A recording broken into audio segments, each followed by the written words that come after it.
Goeiemôre en 'n baie hartlike welkom ook vir jou wat saam met ons reis in hierdie ruimte waar ons ook stil word by die woord, wat ons sê dat die woord vir ons 'n lig is, 'n lamp is wat ons lewens verlig, wat ons lewens ook rig in die spore van die Here se liefde en sy geregtigheid.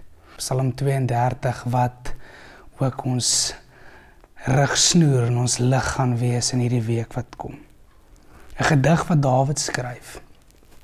En hy gee dit die opskrif: U het my skuld vergewe. Dit gaan goed met die mens wie se oortredings nie gestraf word nie, wie se sondes vergewe word. Dit gaan goed met die mens vir wie die Here die oortreding nie toereken nie, en wie se gees daar geen valsheid is nie.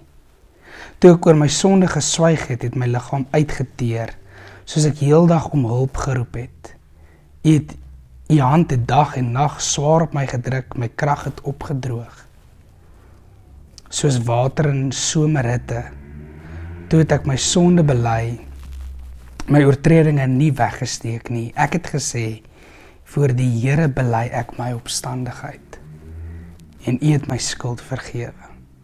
Dit is waarom elke gelowige in 'n tyd van nood tot U bid. Selfs vloedwater sal hom nie skielik oorval nie. U is vir my 'n skuilplek. U beskerm my teen aanvalle. U laat my oorwinningsliedere sing.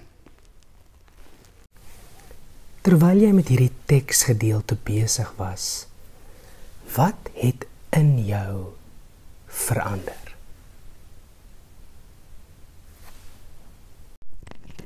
O Here, wil U hierdie teks vir my oopbreek? Oopbreek sodat ek dieper kan sien, dieper kan verstaan en uiteindelik nuut kan leef. Amen. Mag jy die vrede van die Here ook beleef. Totsiens.